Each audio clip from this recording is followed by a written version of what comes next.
សួស្តីអ្នកនាងស្វាគមន៍មកកាន់អេពីសូតទី3នៃរឿងដំណាក់អក្សរព្រេងរបស់អត្ថរាជចាប់ផ្ដើមសាច់រឿងហើយការរបស់យើងបានចូលទៅក្នុង training ដងសំកម្រិតដំបូងក្រោយពីបានឃើញ skeleton របស់គាត់រូបបាពីវគ្គមុនហ្នឹងហើយការរបស់យើងមានអារម្មណ៍ថាមិនដូចជាអា skeleton ដែលគាត់បានឃើញនៅក្នុងជីវិតមុនរបស់គាត់សោះតើវានឹងមានរឿងអ្វីកើតឡើងទៅហើយការយើងនឹងក៏បានបើកមើលព័ត៌មានអំពីជំនាញ skeleton fragment ហ្នឹងហើយប្រហែលមកពីកម្រិតរបស់ខ្ញុំនឹងនៅទាបពេកបានវាអញ្ចឹងខ្ញុំត្រូវតែតម្លើងកម្រិតឲ្យបានលឿនហើយការយើងនឹងបាននិយាយថាមកចំពេលល្អណាស់ពេលនោះស្រាប់តែមានចចក3ក្បាលដើរចេញពីក្នុងភ្នំមកចចកខ្ជុំថ្មពួកវាមិនខ្លាំងទេតែល្បឿនរបស់វានឹងគួរសមវាជាជំរើសដ៏ល្អសម្រាប់ការតេស្តសាកល្បងនិយាយចប់មកហើយនឹងហើយការយើងក៏បានកោះហៅ skeleton របស់គាត់ដែលប្រើskill skeleton fragment ណាអ្នកនេះចេញមកគឺមុខកាយយើងមកដូចលើកមុនចឹងហើយចចកទាំងនោះនឹងមានការផិតភ័យដែរក៏ឃើញមកចឹងហើយការយើងក៏បានចេញទៅជាថាសម្រាប់វាទៅឆ្អឹងចឹងគឺយើងហាឆ្អឹងទៅគឺវាស្រួលជាងឆ្អឹងរបស់យើងនឹងបានរត់ចូលទៅទាំងក្លាហានមកសូម្បីតែហើយការយើងនឹងក៏សារថាការអនុវត្តរបស់ឆ្អឹងនឹងគឺល្អជាងអ្វីដែលគាត់រំពឹងទុកហើយទៅលើអត្រានេះនឹងយើងនឹងឈានដល់កម្រិតអតិបរមាដោយមិនចំណាយពេលទេឬក៏ចំណាយពេលតែមួយ plate ទេណាតែជាក់ស្ដែងទៅគ្រាន់តែចកលោតកន្ទប់តែបន្តិចហ្នឹងបាច់ឆ្អឹងអស់បាត់ហើយការយើងនឹងកាំងយើងអស់ពាក្យវិចារណាគ្នាក្បាលឆ្អឹងធ្លាក់មកចិត្តជើងរមៀលមកចិត្តជើងហើយការយើងហើយនឹងធ្វើសរក់ទឹកភ្នែកធ្វើកំសត់អីណាដល់តាមតែក្តៅចង់បន្ថែមតាហើយការយើងនឹងបានចាប់អារម្មណ៍ថាមានអីទៅបាត់ត្រូវបានលាក់បាំងនៅក្នុងព័ត៌មានរបស់ឆ្អឹងយើងហ្នឹងពេលឆាយទៅក៏បានឃើញបៀបប្រើប្រាស់គឺមានចំនួន3ដែលបៀបថាការការពារការប្រយុទ្ធហើយនឹងសកម្មភាពពិសេសប៉ុន្តែហើយការយើងនឹងត្រូវតែកំណត់របៀបវាជាមុនសិនអញ្ចឹងហើយនឹងឯងជាមូលហេតុដែលដោយសារតែហើយការយើងនឹងភ្លេចកំណត់អញ្ចឹងអាឆ្អឹងយើងចូលទៅនឹងតើងើលមកហើយការយើងនឹងរៀងធូរទ្រូងបន្តិចស្មានតែអត់ប្រយោជន៍ទេតាអាឆ្អឹងហ្នឹងអឺហើយនឹងបានស្រែកថាលេខ1ការការពារក្បាលឆ្អឹងហ្នឹងក៏បានបញ្ចេញពន្លឺដែលជាសញ្ញានៃការឆ្លើយតបតែបើក៏លេចទៅមើលខ្លួនវិញឃើញកញ្ចក់កំពុងតែដដើមឆ្អឹងគ្នាខាំហើយការយើងនឹងឡើងកាំងសម្បីតអ្នកសម្រាប់ក៏កាំងដែរលេចជិះមកចឹងអីដល់នេះហើយការយើងនឹងនិយាយទាំងបែកនេះប៉ិនកូនដៃទេគ្មានផ្លូវទេពេលអន្តើជាអញ្ចឹងហើយក៏បានស្រែកថាលេខ3សកម្មភាពពិសេសអាឆ្អឹងហ្នឹងក៏បានចាប់ដើមរំយ៉ាងប្រៃសៃមួយហើយអារម្មណ៍ធម្មតាហ្នឹងណារំដល់ថ្នាក់យ៉ាងប្រៃសៃណាអ្នកនេះអស់យោបល់ហើយខានយើងហ្នឹងគឺឈោសម្រាប់ទឹកភ្នែកហ្មងមានអាឆ្អឹងណាមួយហ្នឹងមកឆ្លៀតបឈឺហើយខានយើងនិយាយថាខ្ញុំព្យាយាមបញ្ឈប់អីហើយអាល្អិតហើយការហ្នឹងបន្ទាប់ពីចាត់ការចចកប្រមាណក្បាលនោះហើយហ្នឹងក៏អង្គុយចុះខ្ញុំចិត្តឈួនអីនឹងបានព្យាយាមលុបតួអង្គរបស់គាត់តែវាមិនអាចទេដោយសារតែ account ដែលមានអាយុតិចជាង3ខែគឺអត់អាចធ្វើរឿងនឹងបានណាมันអាចលុបតួអង្គអាដូរថ្នាក់ហ្នឹងក៏មិនកើតអញ្ចឹងអាដូរថ្នាក់ហ្នឹងគឺដូចជាដូរប្រភេទដែរណាដូចជាប្រភេទប្រយុទ្ធប្រភេទជំនួយណាហើយអាប្រាក់កម្ចីគេយកមកទិញវីលេងហ្គេមហ្នឹងត្រូវចាប់ដើមបង់គេនៅខែក្រោយទៀតគឺនិយាយរួមទៅគឺតួអង្គយើងគឺ stress យើងហ្មងហើយនឹងបានគិតថាប្រហែលជាខ្ញុំនឹងត្រូវទៅឲ្យឡានបងម្ដងទៀតហើយមើលទៅ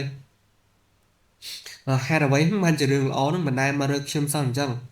ហើយគ្រាន់តែពេលដែលខ្ញុំគិតថាអ្វីបានប្រសើរឡើងអាឆ្អឹងល្ងងនេះអត់មានជួយអីតោះហ្មងអ្នកកំពុងធ្វើអីក៏និយាយថាអ្នកហ្នឹងកំពុងតែធ្វើឲ្យខ្ញុំឈួតអីនៅស្ងៀមតិចបានអត់គាត់និយាយទៅអាឆ្អឹងណាហើយគាត់ក៏ឆ្ងល់ដែរថាតើនេក្រូមែនសើដែលខ្ញុំបានឃើញពីជីវិតមុននឹងបានគ្រប់គ្រងអាឆ្អឹងហ្នឹងអាឆ្អឹងងងដូចយ៉ាងដូចម្ដេចទៅពេលហ្នឹងហើយកាមយើងក៏បាននឹកឃើញពាក្យមួយនៅក្នុងព័ត៌មានរបស់ឆ្អឹងថាskeleton ដែលត្រូវបានកោះហៅនឹងត្រូវបានបំពាក់ដោយប្រព័ន្ធសិក្សាស៊ីជម្រៅនិងរៀនអំពីការប្រយុទ្ធអញ្ចឹងន័យថាអាចឆ្អឹងរបស់យើងនឹងគឺអាចរៀនការប្រយុទ្ធចេញពីសមរភូមិផ្ទាល់បានណាអ្នកនេះអញ្ចឹងទូប្រុសរបស់យើងក៏គាត់ថា ពេលខ្ញុំស្លាប់អាចจะចកឈូងថ្មទាំងនោះវាកំពុងមើលខ្ញុំហើយវារៀនពីខ្ញុំគាត់ហៅទូបរបស់យើងក៏បានហៅឲ្យឆ្អឹងមកប្រវត្តិដោយនិយាយថាអ្នកឯងនឹងមានសម្ដាងដែលមានគ្រូដូចជាខ្ញុំមើលទៅនឹងខ្ញុំមិនដូចជាគ្រូទេប៉ុន្តែមនុស្សគ្រប់គ្នានឹងហៅខ្ញុំថាជាមនុស្សបកែហើយខ្ញុំក៏ធ្លាប់ជាអ្នកប្រវត្តិសមាជិកនៅក្នុងក្រុមនិងបានដឹកនាំក្រុមជាប់នៅគណៈថ្នាក់កម្ពុជាហើយគ្រាន់តែចងចាំរឿងមួយនៅក្នុងសមរភូមិបើឯងមិនកិច្ចទេឯងនឹងស្លាប់ឆ្អឹងនឹងបានធ្វើមុខឆ្ងល់ហើយការរបស់យើងនឹងបានលើកទៅដាក់យើងហ្មងហើយវេគ្នាឡើងទួឬតែម្ដងទៀតដាច់ក្បាលហងបាក់ឆ្អឹងហងហើយនឹងបានប្រាប់ទៅឆ្អឹងថាបើអ្នកត្រូវបានគេវាយកុំឈោដូចមនុស្សល្ងងអីសូមគិតអំពីការសូមគិតពីការបន្តទៅមុខទៀតរមើលចន្លោះប្រហោងបន្ទាប់ពីអ្នករមើលចន្លោះប្រហោងបន្ទាប់ពីកិច្ចរួចហើយវិបកទៅវិញហើយយល់អត់ឆ្អឹងយើងនឹងបន្ទាប់ពីជូតឈាមចេញហើយនឹងចាំទៅជូតទៅអ្នកនេះដូចឆ្អឹងធ្វើដូចឆ្អឹងនឹងមានឈាមបន្ទាប់ពីឆ្លងកាត់ការវឹកហាត់ដោយសារលំបាកងាប់អត់ក្រោម5ដងហើយនោះក៏ដល់វាឆ្អឹងទៅប្រឈមមុខនឹងឆ្កែចោមម្ដងទៀតតែលើកនេះខុសគ្នាដោយសារតែអឺឆ្អឹងយើងនេះចូលទៅគឺដាក់តែប្រមាណដបងនេះបានយើងឈ្នះក្រុមសត្វចោនឹងមកអានេះនិយាយថាការខំប្រឹងមិនក្បត់ណានេះមិនក្បត់ការខំប្រឹងហើយនឹងបានធ្វើមុខយ៉ាងប្រំប្រៃសម្លឹងមើលទៅហើយការយើងនឹងក៏សួរតើឯងនឹងកំពុងមើលអីតែខ្ញុំនឹងមិនបានប្រាប់អ្នកទេឬថាកុំឲ្យមានការរំខានក្នុងពេលប្រយុទ្ធ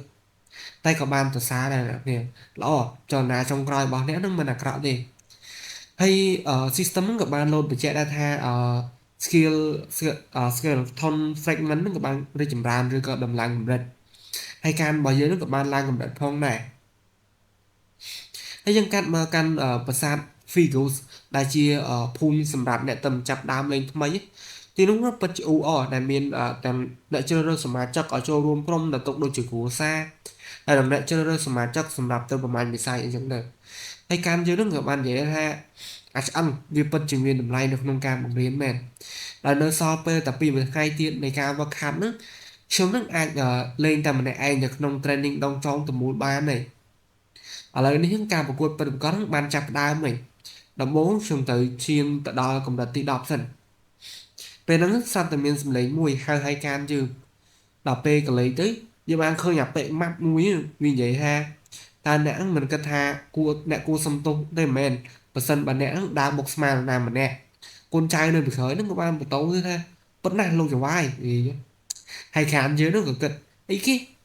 បើដល់តែនេះមើលទៅដូចជាចៅកម្រិត3ហើយរាល់វិនទីរបស់ខ្ញុំនឹងសិតតែមានតម្លៃតែខ្ញុំគួរសម្រាប់ពួកនេះចោលអត់អាប៉ែម៉ាប់ហ្នឹងក៏បានហក់មកវាយហើយខានយើងដល់និយាយថាឯងបែរជាហ៊ានធ្វើមិនខ្វល់នៅពេលដែលនិយាយមួយយើងផងមែននៅពេលដែលកំណាប់ដៃជិតទៅដល់ទូប្រុសរបស់យើងសត្វតែលេចចេញនៅតួអង្គម្នាក់ទៀតមកទប់រងកំណាប់ដៃនឹងជំនួសតួប្រុសរបស់យើងហើយនឹងបាននិយាយថាអាហ្នឹងក៏មិនមែនមានន័យថាអ្នកឯងនឹងគួរទៅវាយមនុស្សដែរត្រូវអត់ហើយអាប៉ែដែលកំណាប់ហ្នឹងក៏បានសួរទៅថាអ្នកឯងនឹងជាណាគេអ្នកឯងនឹងគ្នាគាត់មិនមែនតួប្រុសរបស់យើងនឹងក៏ឆ្លើយថាវាអត់ប្រកបដែរ